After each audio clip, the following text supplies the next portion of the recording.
canal. Mi nombre es Raiza Parra y en conjunto con mis compañeros Robert Padrón, María Pérez y Bárbara Roche, estaremos abordando el día de hoy sobre la memoria y la orientación, los tipos y las alteraciones. Este video fue creado con fines educativos para comprender la importancia de estas funciones psíquicas tanto para la cotidianidad como para un desarrollo físico óptimo en los seres humanos. Empezamos. La memoria nos da la capacidad de poder almacenar en nuestro cerebro datos, imágenes, palabras, experiencia, para que posteriormente puedan ser utilizados. Por tanto, nos permite aprender a manejarnos en situaciones nuevas y unida a otras capacidades intelectuales, nos permite crear hipótesis, resolver problemas y anticiparnos a peligros. Es definida entonces como la función psicológica que nos permite identificar, retener y evocar información.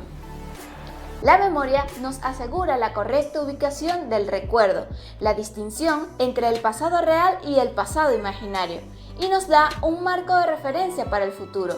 Por lo tanto, es una de las funciones básicas del psiquismo, ya que por ella nos es factible el conocimiento, siendo además fundamental para la conciencia humana. De hecho, desde la percepción hasta el pensamiento y todo lo que hace el ser humano depende continuamente de la memoria. Tipos de memoria. Memoria sensorial. Memoria a corto plazo. Memoria a largo plazo. Memoria implícita. Memoria explícita. Memoria prospectiva. Memoria sensorial. Es la memoria más breve ya que retiene la información solo algunas milésimas de segundo. Esto hace que difícilmente seamos conscientes de ella, pero resulta fundamental para poder percibir los estímulos externos. Según la modalidad sensitiva de la que se encargue, se puede subdividir en memoria sensorial icónica para imágenes, ecoica para sonidos o áctica para el tacto. Memoria a corto plazo. Se encarga de la retención de pocas piezas de información en breves periodos de tiempo. Se suele aceptar que este tipo de memoria retiene entre 5 y 9 piezas de información durante unos 15 o 30 segundos. La información llega desde la memoria sensorial. Memoria a largo plazo. Este quizás sea el tipo más conocido de memoria. Es a la que nos solemos referir cuando hablamos de que alguien tiene buena memoria o cuando nos quejamos porque tenemos una memoria muy mala. Se encarga del almacenamiento de una gran cantidad de información durante periodos extraordinariamente largos de tiempo. De hecho, ciertos recuerdos pueden permanecer en la memoria a largo plazo toda la vida. Como es un sistema extraordinariamente amplio, se ha subdividido en otros menores, concretamente en la memoria implícita y explícita. Memoria implícita. Es con diferencia el sistema de memoria más complejo, puesto que la información que almacena no suele ser accesible de forma consciente. A grandes rasgos, se trata de información que no sabemos que tenemos o que de saberlo no podemos recuperarla de forma voluntaria. Un buen ejemplo utilizado es el de montar en bicicleta. Por mucho que tratamos de verbalizar cómo se hace, no conseguiremos que alguien aprenda a montar en bicicleta con nuestras solas explicaciones. Memoria declarativa o explícita. Al contrario que la memoria implícita, la declarativa es aquella que se puede formular con proposiciones o imágenes. A su vez, está dividida en dos subsistemas más, la episódica y la semántica. Memoria episódica. Es el sistema de memoria que se encarga, en general, del almacenamiento de hechos. Los eventos almacenados en la memoria episódica son los vividos por la propia persona. Memoria semántica. Se trata de información general sobre el mundo, como por ejemplo, saber qué ciudad es la capital de Italia, nuestro número de teléfono o el nombre de nuestros amigos. Memoria prospectiva. Es la información de la planificación y de eventos futuros. En realidad, se trata de almacenar información sobre eventos que aún no han ocurrido, por lo que resulta un tipo peculiar de memoria, y además es el tipo más joven de memoria en el sentido de que es el que más recientemente se ha descrito. Las fases del proceso de la memoria. Las fases del proceso mnemónico son 4: fijación, conservación, evocación, reconocimiento y localización. La memoria de fijación efectúa la captación de los materiales, la elaboración perceptiva y la fijación en los centros mnemónicos correspondientes. La capacidad de fijación es el número de imágenes o ideas posibles de ser captadas y fijadas en un solo acto de atención. Los contenidos captados mediante las sensaciones, imaginación, sentimientos, pensamientos y el aprendizaje se almacenan en la mente. La memoria de fijación varía según las personas, la intensidad del estímulo, el interés y la edad. Por ejemplo, la cantidad de veces que uno repasa para un examen.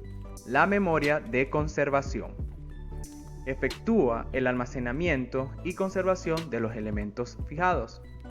Esta presenta dos teorías, la teoría materialista y la teoría psicológica.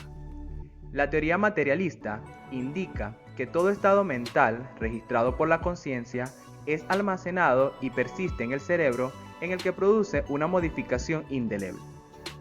La teoría psicológica señala que todo estado psicológico pasa a formar parte de la vida subconsciente. Por ejemplo, recordar la forma y el color de la ropa favorita a los 10 años. La memoria de evocación actualiza los recuerdos reproduciéndolos en la conciencia bajo la forma de imágenes mnemónicas. Es el proceso de asociación mental que ayuda a recordar algo, y este implica llevar de nuevo el recuerdo a la conciencia. Por ejemplo, revivir a través de imágenes el día en que una persona aprendió a andar en bicicleta. La memoria, reconocimiento y localización. Se efectúa la identificación del hecho evocado, agregando a la imagen real que ha sido registrado, interviniendo el mecanismo asociativo.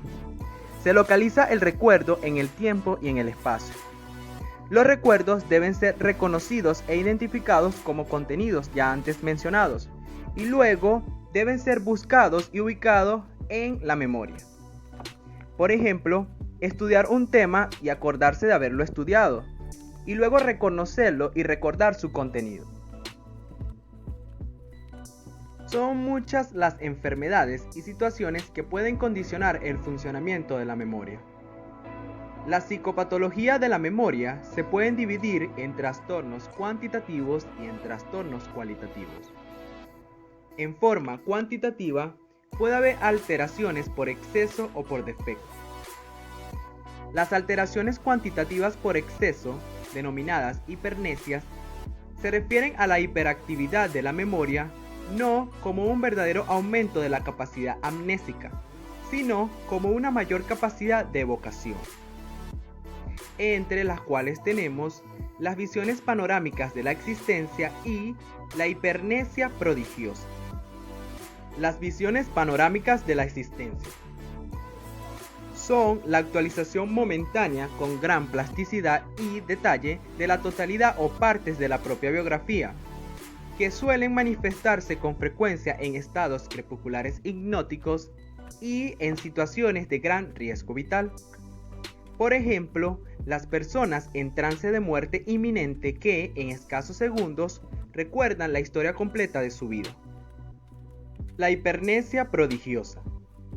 Son extraordinarias facultades amnésicas selectivas a nombres, números, fechas, frecuentemente presentes en forma paradójica, tanto en genios como en algunos con enfermedades mentales, que aprenden largas series, pero en estos últimos sin aplicación inteligente de la capacidad.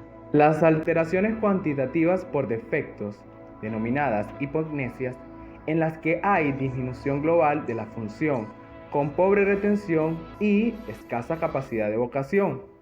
La variante más grave que implica pérdida de la función lo constituye la amnesia. La amnesia es la ausencia de recuerdo referido a un momento determinado de la vida, vacío del cual el sujeto tiene conciencia junto con la certeza de que son recuerdos que fueron guardados y se han perdido. La presencia de tal vacío suele generar angustia, entre las cuales tenemos generales progresivas, aquellas amnesias cuyo déficit va haciéndose más difuso y extenso con el tiempo. De tipo anterógrado, amnesia general progresiva de fijación, por lo cual hay imposibilidad de evocar hechos recientes, conservando la capacidad de evocar los hechos antiguos. En realidad, nunca se ha guardado memoria de lo no fijado, y por lo tanto es imposible evocarlo. Es propia de alteraciones que provocan descenso del nivel de conciencia. De tipo retrógrado. Amnesia general progresiva de evocación, en la que hay dificultad en traer al presente el recuerdo de experiencias ya fijadas, conservadas y evocadas anteriormente. Mixtas. Amnesia general progresiva global, en la que simultáneamente hay alteraciones en la memoria de fijación y evocación, o sea, están impedidos el recuerdo de lo ya grabado y la fijación de la nueva estimulación del presente, que no se puede guardar precisamente porque no se puede fijar. Son frecuentes en la senilidad. Parciales. Son trastornos que solo afectan a una parte determinada del proceso de memoria. Lacunar.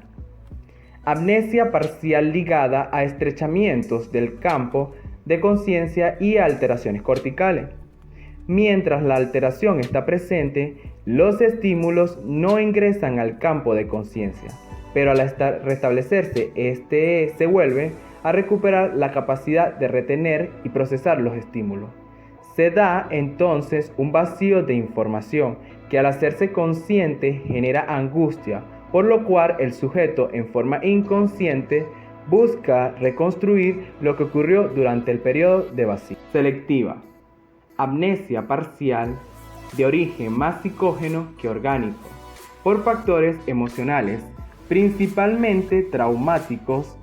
El sujeto olvida ciertos eventos cuya evocación le genera gran dolor, angustia o profundo malestar, pues le representan conflictos emocionales no resueltos o que son intolerables para el yo. De manera cualitativa, los trastornos de la memoria son básicamente errores o deformaciones de recuerdos, denominados también paranesias, entre las cuales tenemos errores en la localización de recuerdo. En el espacio, es la ubicación del recuerdo en un contexto de espacio que no le corresponde. En el tiempo, es la ubicación del recuerdo en un contexto de tiempo que no le corresponde. Confusiones del pasado y pasado. Consiste en la evocación de un recuerdo auténtico ubicado en otro momento del pasado que no le corresponde. Confusiones del pasado futuro y de presente futuro. Consiste en la evocación psicótica de un recuerdo que se ubica en el futuro. Confusiones de pasado presente. Ecmenesias. Consiste en la evocación de un recuerdo auténtico como si constituyera una situación presente, es decir, se pierde el carácter de recuerdo al evocarse como presente. Generalmente es una extrema tensión emocional. Fenómeno de déjà vu. Consiste en tener la extraña sensación de que una vivencia objetivamente nueva y actual ya ha sido experimentada con anterioridad y en la misma forma. Falsos recuerdos. Consiste en un agregado inexactos creado por la fantasía y que distorsionan el recuerdo de la situación real. Incluye los falsos reconocimientos de personas. Exploración y detección de la memoria. La memoria se evalúa en el contexto de la entrevista por las quejas del paciente o sus allegados por frecuentes olvidos, Por ejemplo, en dónde dejó sus llaves, la billetera, o por dificultad para la retención de información, por las constantes preguntas de la ubicación de los lugares ya familiares para el paciente, ejemplo, la ubicación del baño o la cocina en su mismo hogar, por las aparentes desorientaciones en los entornos conocidos, es decir, a través de la observación de aspectos de su vida cotidiana y sobre el regreso a tópicos ya explorados en el curso de la entrevista. De manera activa, se hace solicitando recordar un número o un nombre, o al cerrar los ojos, pedir que describa el vestuario del entrevistador o los objetos de decoración del recinto. Se trata de evaluar lo que el paciente recuerda, reconoce o identifica, y lo que el paciente reproduce. Los trastornos de la memoria se cuantifican e identifican en forma más precisa cuando se realizan pruebas psicométricas, teniendo en cuenta que la atención, concentración y ansiedad pueden alterar los resultados de las pruebas. El olvido es la desaparición o disminución de la nitidez de un recuerdo. En determinadas circunstancias adquiere carácter patológico. El olvido establece la diferencia entre la imagen real y la mnemónica por la pérdida de la nitidez de la primera. El aspecto aparentemente negativo de la memoria es positivo y útil porque se estimula el esfuerzo para la evocación. Orientación. Es una función psicológica que nos permite conocer nuestra ubicación en las coordenadas de tiempo y espacio e identificarnos como un yo unitario. La orientación es una función dependiente de la conciencia. En tal sentido, si hay alteración de la conciencia, habrá alteración en la orientación. Sin embargo, puede haber alteraciones en la orientación sin que necesariamente haya alteración de la estructura de la conciencia. Es un rendimiento psíquico complejo, donde es necesario poner en coordinación varias funciones psicológicas como conciencia, atención, memoria y pensamiento. Tipos de orientación. De un modo general, se establecen dos tipos fundamentales de orientación. La orientación autopsíquica es el conocimiento de la propia personalidad y a su evolución a través del tiempo, referente a la persona con respecto a sí misma. El hombre aprende desde su infancia a verse y a reconocerse a sí mismo como una entidad individual, distinta de todas las demás personas que con él conviven en el ambiente social. En los comienzos de la vida, esa noción de individualidad es muy precaria y confusa, pero a medida que la evolución avanza, se acentúa y adquiere nitidez. Orientación alopsíquica. Es la capacidad que permite saber con claridad en dónde se está ubicado en un momento determinado y correlacionar esta ubicación y este tiempo con otras ubicaciones y otros tiempos. Permite saber sin mayores validaciones externas si es de día o es de noche, si se está a comienzos o a mediados o a fin de año, si el sitio en el que estamos es el de trabajo, recreo, en el hogar, y que el hoy es distinto del ayer y del mañana. Orientación en el tiempo. El hombre tiene una noción del tiempo que transcurre sin necesidad de aparatos que lo midan. Desde el presente miramos al pasado y por extrapolación prevemos en algún grado el futuro. Gracias a esta capacidad sabemos la fecha, el día, el momento del día, del año y la estación del año. Orientación en espacio. A través de la percepción del mundo externo y de su propia persona, el hombre dimensiona los objetos con los que interactúa, los reconoce por sus apariencias externas y guarda recuerdos de su relación vivencial con ellos gracias a la memoria. Existen otros tipos de orientación. Orientación educacional, emocional y vocacional. La orientación emocional, este tipo de orientación no tiene nada que ver con los aspectos vocacionales ni educacionales, sino con la personalidad del individuo. La orientación emocional se brinda con el fin de ayudar al individuo a superar algún tipo de crisis emocional que pueda presentar en un proceso de aprendizaje. La edad más común para presentar este tipo de problemas es la adolescencia. Se sabe que es una etapa crítica en la que los adolescentes buscan una especie de personalidad individual. La orientación educacional y la orientación vocacional, se dice que es imposible hacer una división exacta entre ellas, pero ambas pueden trabajar de manera complementaria. La orientación educacional se refiere o se define como la atención que le prestan a los alumnos para ayudarlos a enfrentar y resolver satisfactoriamente sus problemas en el rendimiento escolar. La orientación vocacional consiste en ayudar a que el individuo pueda escoger de manera inteligente una ocupación, arte, oficio, de acuerdo a sus capacidades y a sus intereses. Para poder tener un proceso de orientación vocacional, se deben seguir 3 pasos fundamentales: explorar las capacidades y habilidades del alumno, informar acerca de las posibilidades ocupacionales y educativas, y ayudar individualmente para colocar al educado en una posición apropiada para elegir inteligentemente. Otro tipo de orientación es la familiar, que consiste en ofrecer una instancia de diálogo moderador de la familia y colegio de manera sistemática y evolutiva en las etapas de la niñez y adolescencia. Este tipo de orientación básicamente trata de guiar a los padres en el conocimiento y comprensión de las tareas evolutivas y favorables actitudes educativas dentro de una dinámica familiar.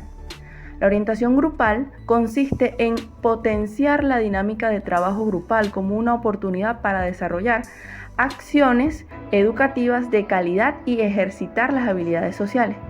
Básicamente, este tipo de orientación se enfoca en aprender a convivir. Orientación sexual. La orientación sexual es una acción emocional, romántica, sexual o afectiva duradera hacia otros. Se distingue fácilmente de otros componentes de la sexualidad que incluyen sexo biológico, identidad sexual, como el sentido psicológico de ser hombre o ser mujer, y el rol social del sexo respecto a las normas culturales de conducta femenina y masculina. El funcionamiento psicológico normal de la vida cotidiana dice que la orientación alopsíquica es la que nos permite saber con claridad en dónde estamos ubicados en un momento determinado y correlacionar esta ubicación y este tiempo con otras ubicaciones y otros tiempos. Nos permite saber sin mayores validaciones externas si es de día, si es de noche, si estamos a comienzo, mediados o fin de año. Esta nos permite vivenciarnos como un yo único y como puente de referencia para entender las ubicaciones de otros objetos como un no yo, como entidades diferentes del yo, ubicados a su vez en el tiempo determinado y espacio. La psicopatología en una forma psicológica de fatiga, somnolencia, la apatía pueden modificar su función. Ciertas condiciones psicopatológicas pueden alterar la vivencia de percepción del tiempo, depresión, euforia, manía, y el paciente conjunto. La desorganización global del funcionamiento psicológico puede tener las sensaciones subjetivas de más de una temporalidad simultánea e incluso una atemporalidad.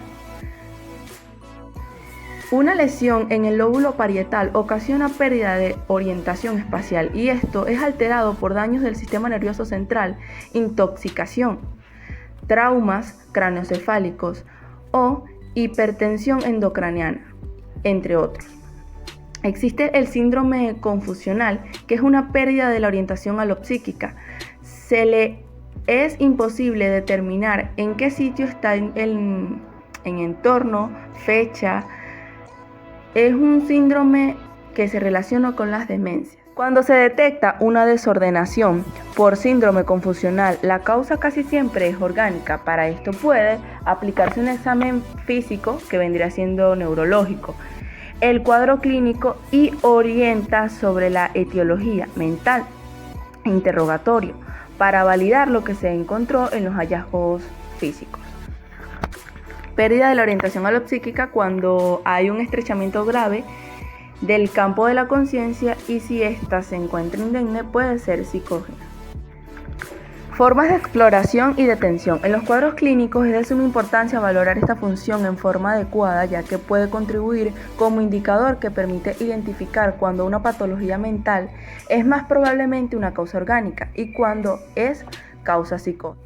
Es importante decir que la cualificación del desordenamiento psicológico hace referencia no a su momento circunstancial o pasajero, sino a la dificultad reiterada para lograr rápidamente dicha orientación. Para finalizar, recordemos que la memoria nos permite identificar, retener y evocar la información, dependiendo del tipo de memoria, en donde uno de los más importantes es la de a largo plazo, cumpliendo una fase para el proceso de la memoria que consiste en la fijación, conservación, evocación y reconocimiento y localización. Estas fases pueden verse alteradas por diversos trastornos cualitativos y cuantitativos.